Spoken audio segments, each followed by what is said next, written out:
تو والد کہنے لگے بیٹا چلو پہلے مصطفیٰ کریم سے جا کے پوچھ لیں، دیکھیں کیسے مالی مسئلے حل ہوتے ہیں، حضور سے جا کے پوچھیں کہ ہمارے لیے جائز بھی ہے کہ نہیں۔ کہتے ہیں دروازہ رسول پہ جا کے ہم کھڑے ہوئے تھے کہ نبی پاک نے فرمایا دیکھا رب کریم کا فضل، دیکھا، فرمایا تیرا بیٹا بھی آ گیا، تیری غربت کا بھی حل ہو گیا ہے، یہ کافر کا مال ہے، اسے مال غنیمت سمجھ کے استعمال کر، تیرا ہی ہے۔ تو لا حول ولا قوت الا باللہ العلی العظیم پڑھیں تو رزق میں پڑھیں گے انشاءاللہ، بول کے بتائیے پڑھیں گے انشاءاللہ تعالی۔ لیکن سنی قوم تویز پہ لگ گئی ہے، کہتے ہیں وظیفہ پڑھنا پڑتا ہے، آپ لکھ کے دیں گلے میں ڈالنے کے لیے تاکہ وہ ڈالتا جاؤں اور میرے اوپر پیسوں کی بارش ہوتی جائے۔ وظیفہ پڑھیں، وظیفہ پڑھیں۔ سنیں ایک اور وظیفہ سنیں، امام قرطبی نے تفسیر قرطبی میں لکھا رزق کی برکت کا وظیفہ۔ امام قرطبی نے لکھا ہے حضرت انس بن مالک رضی اللہ تعالیٰ عنہ کہتے ہیں ایک شخص حضور کی بارگاہ میں آیا، کہا یا رسول اللہ صلی اللہ علیہ وسلم غربت بڑی ہے، بڑا دکھی ہوں، بڑا پریشان ہوں۔ تو حضور نے وظیفہ بتایا، فرمایا جب بھی گھر جاؤ نا گھر والوں کو سلام کہنی ہے، السلام علیکم، یعنی کب کہنی ہے؟ جب بھی جاؤ۔ کب کہنی ہے؟ یعنی گھر سے نکلے ماچس لینے کے لیے، واپس آ کے کہنا السلام علیکم۔ پھر گھر والوں نے کہا ہو یاد نہیں رہا تھا، وہ تو چینی بھی ختم ہو گئی ہے، پھر گئے چینی لینے تو واپس آ کے پھر السلام علیکم۔ انہوں نے کہا خو ناراض نہ ہوئیے گا، پتی بھی نہیں چائے کی، اب واپس گئے تو پھر واپس آ کے کیا کہنا ہے؟ تو نبی پاک صلی اللہ علیہ وسلم نے فرمایا جب بھی گھر جا السلام علیکم کہے اور 3 دفعہ سورۃ اخلاص پڑھ دے، اور سورت بھی وہ بتائی جو سب کو آتی ہے، قل هو اللہ احد اللہ الصمد لم یلد ولم یولد ولم یکن لہ کفوا احد، 3 دفعہ یہ پڑھ دے۔ صحابی بڑے سیانے تھے، بڑے مسئلے حل کرتے تھے ہمارے، فٹافٹ بول پڑے وہ صحابی، کہنے لگے حضور میری تو چھوٹی سی فیملی ہے، کئی دفعہ بچے گھر نہیں ہوتے، ننیال گئے ہوتے ہیں، تو پھر کیا کروں؟ حضور نے فرمایا جب گھر میں کوئی نہ ہو تو اپنے نبی پہ درود و سلام پڑھ دینا، تیرے نبی کا کرم تو تیرے گھر میں ہوگا نا۔ حضرت انس بن مالک رضی اللہ تعالیٰ عنہ فرماتے ہیں کہ ہم انتظار میں تھے کہ بندہ واپس آئے اور رزلٹ بتائے۔ کہتے ہیں وہ کچھ دنوں کے بعد واپس آئے تو عجیب بات کی انہوں نے، ہمسایوں سے کئی دفعہ بندے کی نہیں نا اتنی بنتی، اور کئی دفعہ لگتا ہے کہ میرا ہاتھ اوپر ہی رہے، یہ کہیں مجھ سے تگڑے نہ ہو جائے۔ کہتے ہیں وہ آئے تو نبی پاک صلی اللہ علیہ وسلم نے کہا کیا حال ہے تیرا؟ تو عرض کرنے لگے یا رسول اللہ صلی اللہ علیہ وسلم وظیفہ تو میں نے اپنے لیے پوچھا تھا اور میرے تو ہمسائے بھی امیر ہو گئے، حضور وہ تو میں نے اپنے لیے پوچھا تھا اور میرے دائیں بائیں والے لوگوں کو بڑی برکت ہوئی ہے۔ تو میرے محبوب مسکرانے لگے، حضور فرمانے لگے گویا برکتیں تیرے گھر میں جب برسی ہیں تو چھن چھن کے ان کا فیض اللہ نے تیرے ہمسایوں کو بھی عطا فرمائے۔ مشکل تو نہیں وظیفہ، کیا کرنا ہے؟ نہیں تو سا نہیں آکھنا مشکل لگتا ہے مجھے، تسی کر دینا سلام لو، تسی کہنا بندے اسی ہیں تے سلام اسی لویے، تسی لو جاؤ کے دوبارہ گھر جا کے کیا کرنا ہے؟ چلے کچھ نہ کچھ 55% بولے ہی ہیں ماشاءاللہ۔ کیا کریں گے؟ السلام، اور پھر کیا پڑھنا ہے؟ سبحان اللہ، 3 دفعہ سورۃ اخلاص پڑھ دیں، فرمایا اللہ برکت پیدا کر دے گا۔ اب سنیں، ایک دوست آئے کہنے لگے حضرت جی بڑے پیروں کے پاس گیا ہوں، مالی مسئلہ حل نہیں ہوتا، تو میں نے کہا میں تجھے نبی پاک کی بارگاہ میں نہ لے جاؤں، پیروں کے پیر کے پاس نہ چلے جائیں۔ میں نے کہا سن تیرا مالی مسئلہ حضور حل کر دیتے۔ مشکات میں حدیث ہے، ایک صحابی نے کہا حضور غربت ہے، فرمایا روز رات کو سورۃ واقعہ پڑھ، تیرے گھر میں فاقہ نہیں آئے گا۔ اور یار بتاؤ جب نبی پاک نے کہہ دیا نہیں آئے گا تو آئے گا، حضور نے کہہ دیا نہیں آئے گا تو آئے گا، اللہ اکبر، آ ہی نہیں سکتا تو وہ والا وظیفہ پڑھ جو مصطفیٰ کریم نے بتایا ہے، اور رب کریم کی بارگاہ میں گویا نیت ہو کہ یا اللہ میں کوئی خود تو نہیں نہ پڑھ رہا، تیرے نبی نے بتایا ہے، سورۃ واقعہ پڑھ، تیرے گھر میں فاقہ۔ حضرت عبداللہ ابن مسعود رضی اللہ تعالیٰ عنہ بیمار ہو گئے، شدید بیمار، اور بیٹیوں کے باپ تھے، بیٹیاں زیادہ تھیں۔ حضرت عثمان غنی رضی اللہ تعالیٰ عنہ کا دور خلافت تھا، جناب عثمان غنی تیمارداری کرنے آئے اور کہنے لگے عبداللہ آپ بڑے بیمار ہیں، ابن مسعود آپ بڑے علیل ہیں، کچھ پیسے نہ بھیج دوں خزانے سے؟ تو حضرت ابن مسعود کہنے لگے ضرورت نہیں، کہا آپ کی بیٹیاں ہیں کام آئیں گے، تو آپ فرمانے لگے میں نے بیٹیوں کو خزانہ دے دیا ہے۔ کہا کیا خزانہ دیا ہے؟ کہنے لگے میں نے اپنی بیٹیوں کو پابند کر لیا ہے، وہ رات کو روز سوتے وقت سورۃ واقعہ پڑھ کے سوتی ہے۔ تو نبی پاک نے کہا فاقہ نہیں آ سکتا تو لہذا میری بیٹیوں پہ کبھی فاقہ نہیں آ سکتا تو روز یہ تو کہتے ہو داماد جی سے کہ بھئی آپ مہربانی کرو کو خرچہ بڑھاؤ، بچی بڑی پریشان ہے، تو بچی کو بھی ایک خزانہ دے دو، اس کو بیٹے روز رات کو سورت واقعہ پڑھا کر، رات سورت واقعہ پڑھے، صبح سورہ ملک پڑھے، دن کے وقت سورت بقرہ پڑھے۔ میرے نبی پاک صلی اللہ علیہ وسلم نے فرمایا جس گھر میں سورت بقرہ پڑھی جائے جن تو کیا شیطان بھی دوڑ جاتا ہے، تو کوئی جادو اثر کر سکتا ہے؟ تو ان وظیفوں پہ عمل کریں جو نبی پاک صلی اللہ علیہ وسلم نے ہمیں عطا کیے ہیں۔ حضور غوث پاک نے بھی ایک وظیفہ بتایا ہے، وہ بھی بتا دوں آپ کو۔ غوث اعظم رضی اللہ تعالیٰ عنہ کی خدمت میں ایک شخص آیا، اس نے کہا حضور بڑی تجارت کرتا ہوں، کام نہیں چلتا۔ فرمانے لگے اب تو اللہ سے تجارت شروع کر دے۔ کیا مطلب؟ فرمانے لگے 10 کمائے تو ایک اللہ کے رستے میں دے، رب کریم اس کے بدلے میں تجھے 70 عطا فرمائے گا۔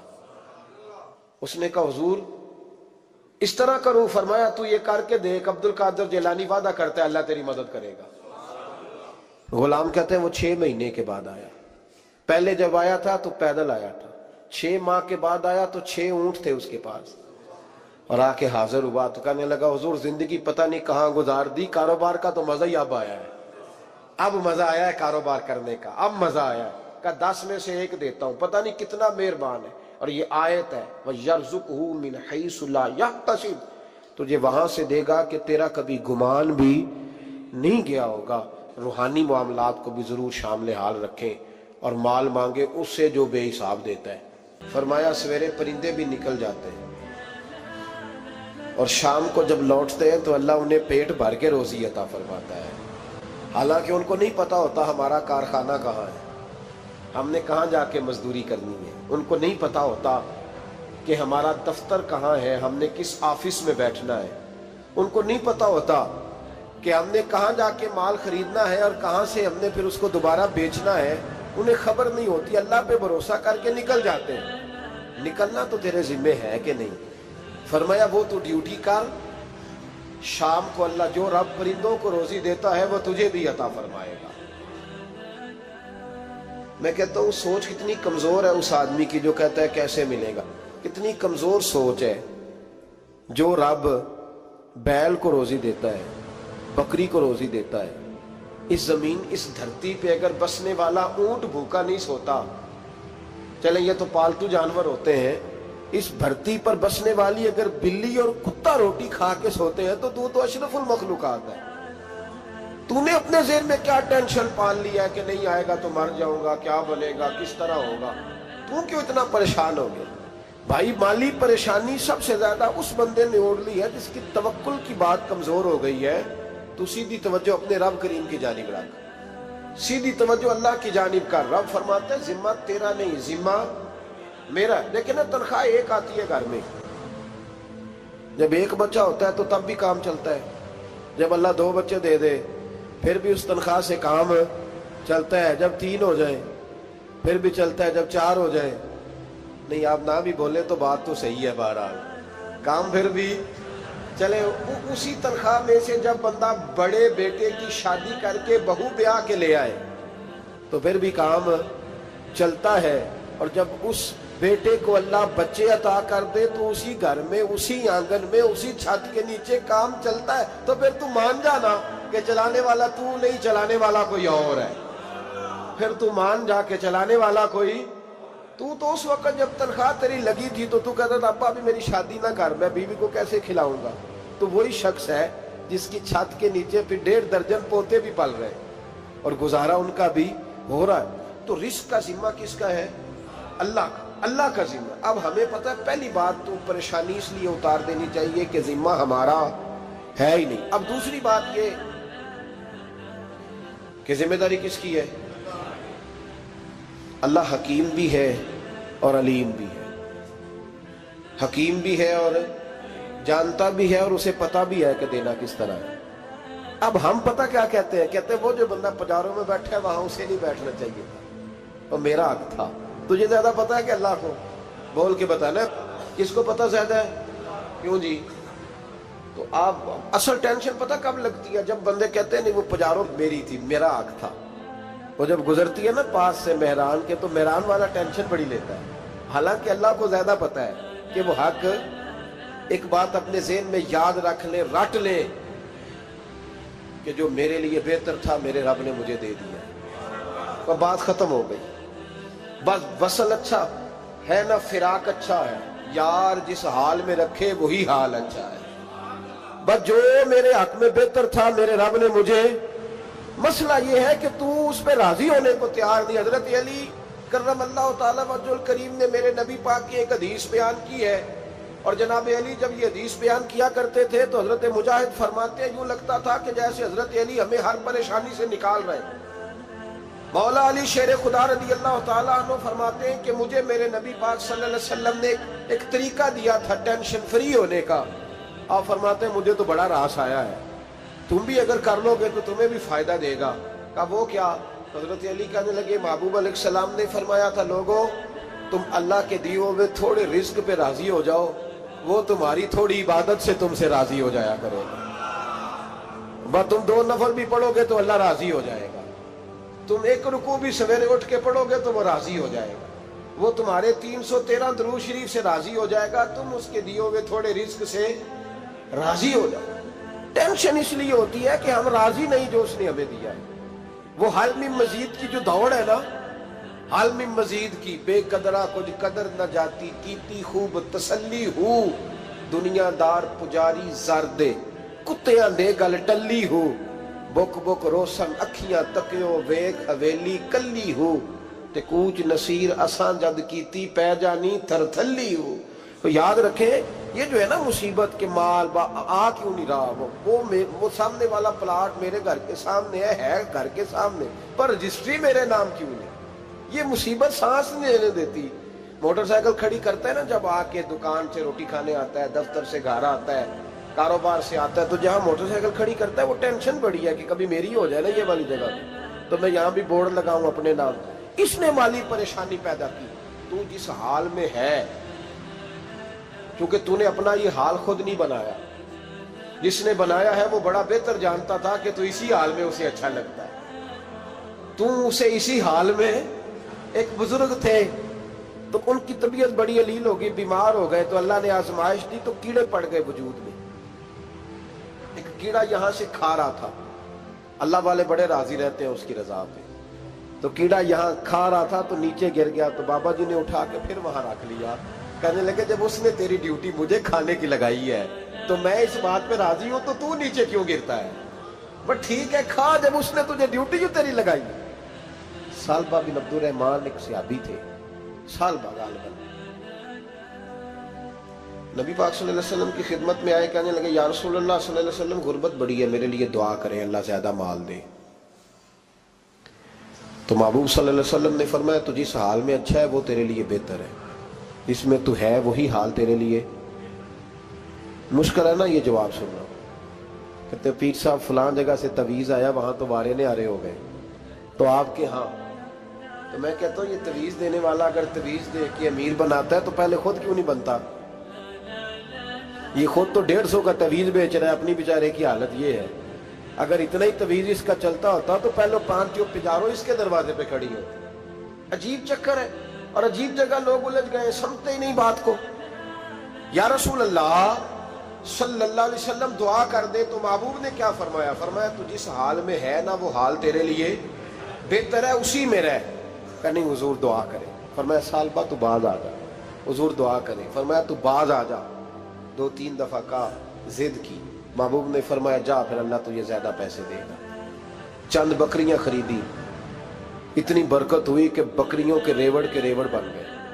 پھر کچھ بکریاں بیچ کے گائے خرید لی، ان کے بھی ریوڑ ہو گئے۔ پھر کچھ اونٹنیاں لے لی، ریوڑ ہی ریوڑ۔ پہلے 5 وقت مسجد میں آتے تھے، اب فجر اور عشاء رہ گئی۔